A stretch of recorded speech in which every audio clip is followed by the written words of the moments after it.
Napoleon Bonaparte, the man who made kings kneel, once fled a rabbit hunt because the rabbits charged him. That sounds fake. It isn't. July 1807. Napoleon has just signed the Treaties of Tilsit, ending war with Russia and cementing his grip on Europe. He is, by any reasonable measure, the most powerful person on the continent. His chief of staff, Berthier, wants to celebrate. Berthier has just been made Prince of Neuchâtel, a gift from Napoleon, so he throws a rabbit hunt at his estate outside Paris. Splendid breakfast, marshals, gun-bearers, the full imperial circus. Berthier's property has everything a hunt needs, except rabbits. Rabbits were the most common game in France, and wild ones don't just appear on command. So Berthier orders 1,000 from local farms and has them caged along the edge of a field. 1,000, not 3,000. We'll come back to that. Here is where it falls apart. His agent buys tame hutch rabbits, not wild hares. The memoir puts it beautifully. He was not aware that there could be any difference between one rabbit and another. Berthier, by the way, was one of the finest staff officers in Europe. He could coordinate a continent-spanning army. He could not coordinate a bunny. Morning of the hunt. Cages open. Napoleon steps out with his party. Guns up. This is supposed to be easy. A ceremonial slaughter with good wine and better optics. Shots ring out. The rabbits do not scatter. They charge. These are barn pets. They associate humans with food. They have not been fed since the day before. To them, the Emperor of France is not a fearsome predator. He is room service. A giant head of lettuce in a bicorn hat.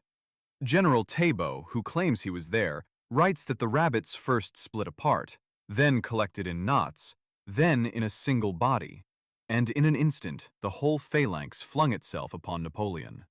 They pile between his legs till he staggers. The conqueror of conquerors is losing a shoving match with livestock.